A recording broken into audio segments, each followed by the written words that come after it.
6h44 sur RMC, votre invité Jean-Jacques Bourdin, Bernard Lassus, directeur du programme Linky à ERDF. Pour de nombreuses associations, Linky va connaître toutes nos habitudes en temps réel. Par exemple, à quelle heure je consomme le plus d'électricité, donc à quelle heure je me trouve chez moi. Et on ne sait jamais, ERDF pourrait transmettre ces infos à d'autres entreprises, ou même peut-être aux autorités en cas d'enquête ou...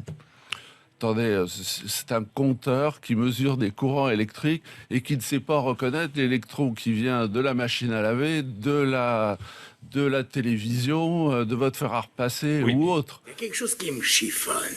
Tenez, j'ai là une petite note. Et puis là, vous avez une courbe qui vous permet de visualiser le démarrage ou l'arrêt de certaines installations. Alors là, on a un exemple. On a un lave-vaisselle qui tourne et puis un four qui, pour l'instant, fonctionne aussi. Je comprends pas très bien. Bien. Déjà, à l'école, quand on voulait que ça rentre, fallait me dire les choses lentement. Bien.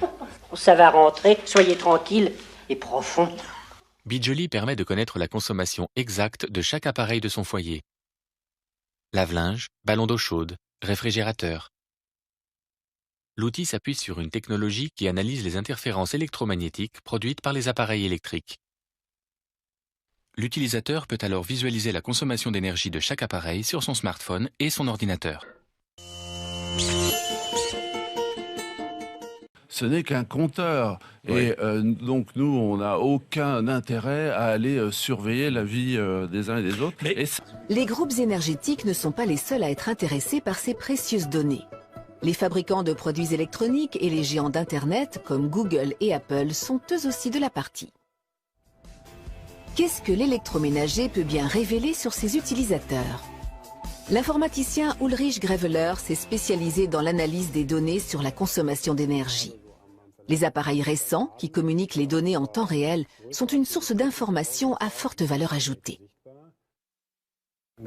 La précision est telle que nous pouvons reconnaître toutes les configurations d'appareils.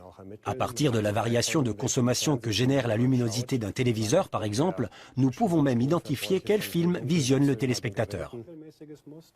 Ainsi, les informations de consommation d'énergie transmises par les compteurs deviennent le miroir du mode de vie d'un foyer.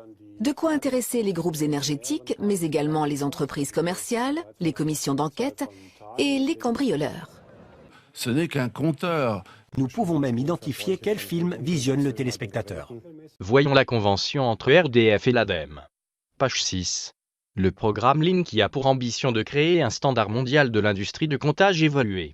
Pour y parvenir, ERDF a bâti un système évolutif utilisant des technologies de pointe, capable de gérer de très importants flux de données. Nous ne sommes encore qu'aux prémices de l'exploitation de toutes les potentialités de ce compteur, Big Data, usage domotique, objets connectés. L'installation des compteurs communicants bénéficiera à l'ensemble de la filière électrique. Le programme Linky est suivi de près par les acteurs majeurs du secteur de l'énergie, fournisseurs, distributeurs, producteurs, équipementiers, start-up. Il semble donc que Linky transformera l'usager en simple consommateur, englué dans un consortium de multinationales, à des années-lumière du service public. Ça ne coûte rien aux consommateurs. Ça ne coûte rien. On est prêt.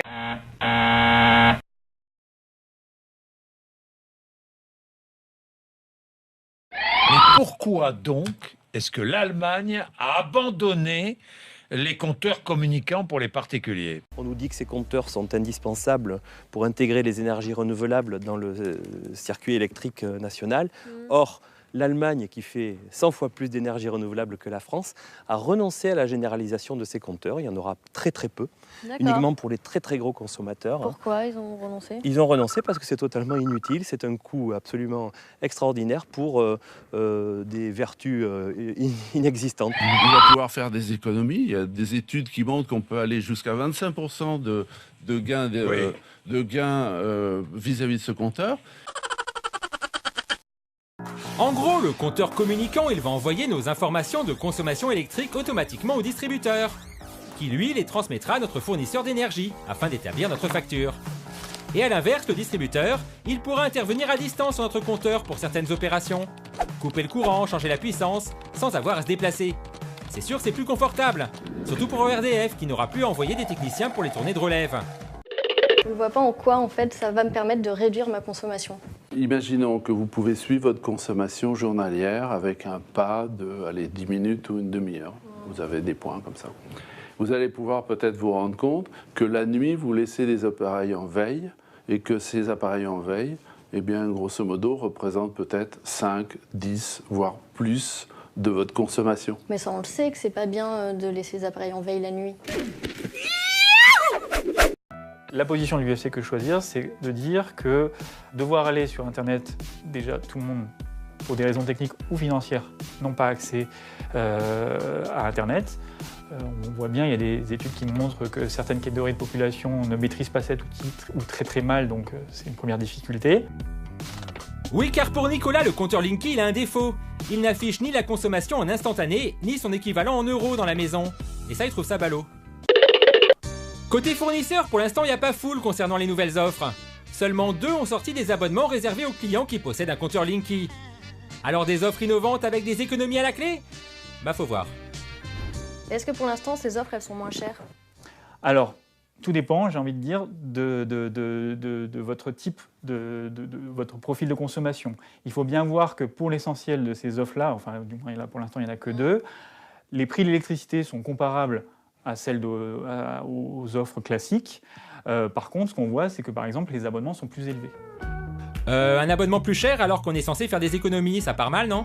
Justine, elle a demandé des explications au fournisseur en question. Je voulais savoir pourquoi, du coup, l'abonnement, il est plus cher.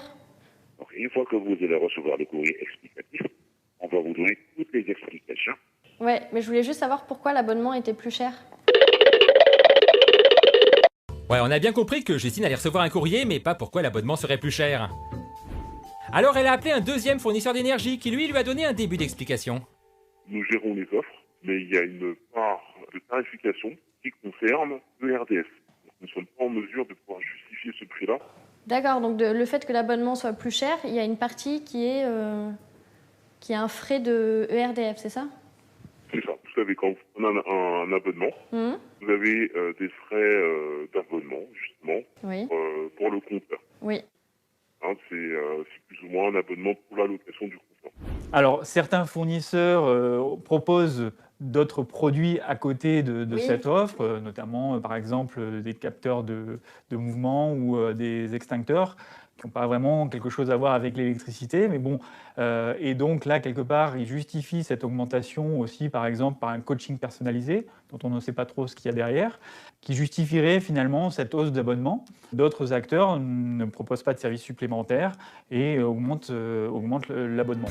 Des fournisseurs d'électricité qui se mettent à vendre des objets connectés, on est un peu paumé là. Mais ce n'est que le début, car d'ici 1 à 2 ans, environ 8 millions de compteurs seront installés et de nouvelles offres vont voir le jour.